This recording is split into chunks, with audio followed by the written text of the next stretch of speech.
कैसे हो आप सब। आज हम बात करेंगे एस्ट्रोजन के बारे में। Why estrogen is important in males also, specially for body building.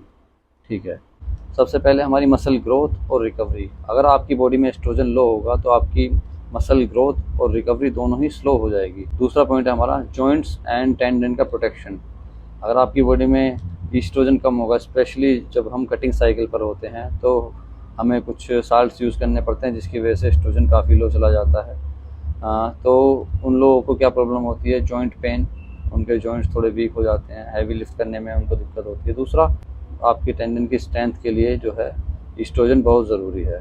और आपकी लॉन्ग टर्म लिफ्टिंग के लिए, यानी कि आपकी बोन डेंसिटी को प्रोटेक्ट करके रखता है। अगर आप लॉन्ग टर्म तक क्रूशियल लिफ्टिंग करते हैं तो एस्ट्रोजन उसके लिए भी हेल्पफुल है।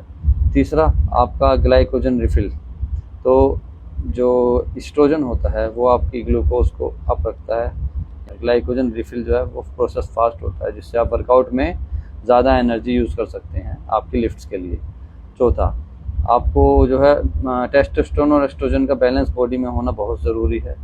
हमारी बॉडी में जो है एस्ट्रोजन नेचुरली भी जो है कन्वर्ट होता रहता है। टेस्टोस्टेरोन ही हमारा एस्ट्रोजन में कन्वर्ट होता रहता है एरोमेटेज एंजाइम के द्वारा। तो वो एक बैलेंस हमारा मेंटेन रहना चाहिए।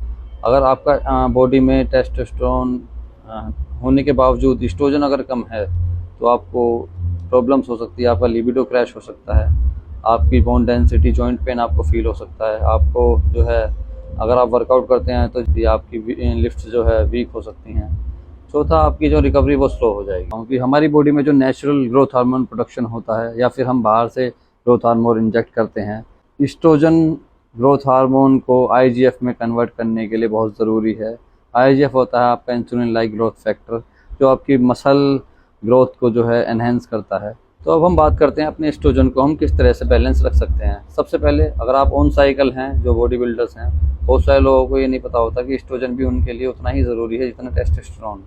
और आप बाहर से टेस्टोस्टेरोन इंजेक्ट कर रहे हैं तो बहुत सारे लोग गाइनोकेमिस्ट्रिया होने के डर से जो है एरोमेटाइज इनहिबिटर जो है यूज़ करते हैं, जिसकी वजह से उनका एस्ट्रोजन बिल्कुल लो चला जाता है। उसका डिसएडवांटेज ये होता है कि आपकी जो है वो रिज़ल्ट नहीं आ पाते साइकिल पे जो आप एक्सपेक्ट कर रहे होते हो।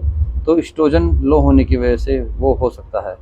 तो अपने एस्ट्रोजन को बैलेंस करने के लिए आप क्या कर सकते हैं, हेल्दी मील्स ले सकते हैं। अगर आप एरोमेटाइज इनहिबिटर का यूज़ कर रहे हैं तो उसको बिल्कुल कट डाउन कर दीजिए या फिर लिमिटेड कर दीजिए। दूसरा, आप मील में कैलीफ्लावर या ब्रोकली ऐड कर सकते हैं, उससे भी आपका एस्ट्रोजन बैलेंस रहता है। तीसरा, आप healthy fats, high protein diet लीजिए, एक अच्छी स्लीप लीजिए और आप अपने स्ट्रेस को कंट्रोल रखें।